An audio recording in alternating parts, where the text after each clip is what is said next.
All right, it's Shelter Sunday, and today we have a special guest for a different edition of Shelter Sunday. Nick from Ears Up Canine Training is here to talk about how to crate train your dog and, more importantly, how to do it properly. Good morning, Nick. Good morning, Abby. All right, so just tell us, why crate train?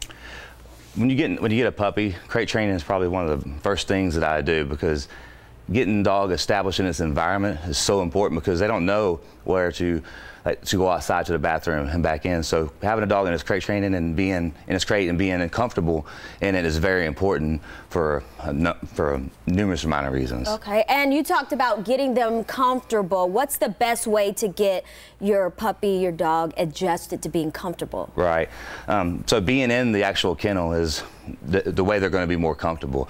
I always feed my dogs when they're puppies in their kennel. Feeding them in their kennel is important because they'll get used to being in that environment, makes them more comfortable, so they'll start going in on their own, so they're going to get fed. I never water in their kennels because that would breed like to go to the bathroom in their kennel, for example. Right. But feeding them in there, doing a self-discovery thing. When I take my dogs outside, I'll bring them back in, and I'll have maybe a treat in the kennel, and I'll guide them on a leash towards the kennel. They find the treat, oh, it's happy. Everything's super positive. It's positive reinforcement. Right. And it teaches the dog that, oh, this is an okay place. I'm not going to be, this isn't punishment. This is a happy place. And I know you mentioned something that a lot of people will put their dogs in their crate when they're leaving, but that could actually be a bad thing? Well, having a dog in the crate only when you're leaving teaches the dog, like, oh, my owner's leaving me every time, because every time you put them in there, right, you leave. So they're creatures of habit, so they pair everything. So like, I go in the kennel and you leave. So that's why your puppy should stay in the kennel for the majority of the time when they're learning what it means. And they start understanding, this is where I go outside, this is where I come back in.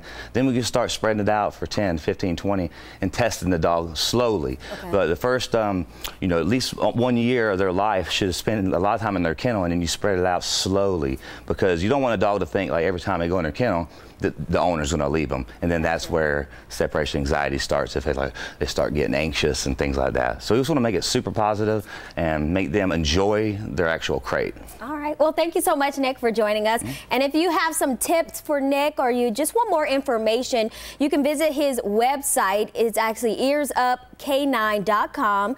And remember, he'll be joining the Shelter Sunday, so you can also send us in, if you have any ideas or what you want to know about training, you can send that as well to us. Thank you again for being here. Thank you for having me. All right, that's Ears Up Canine Training. Send all your tips and questions to Nick. All right, we'll have more news and weather coming up after the break.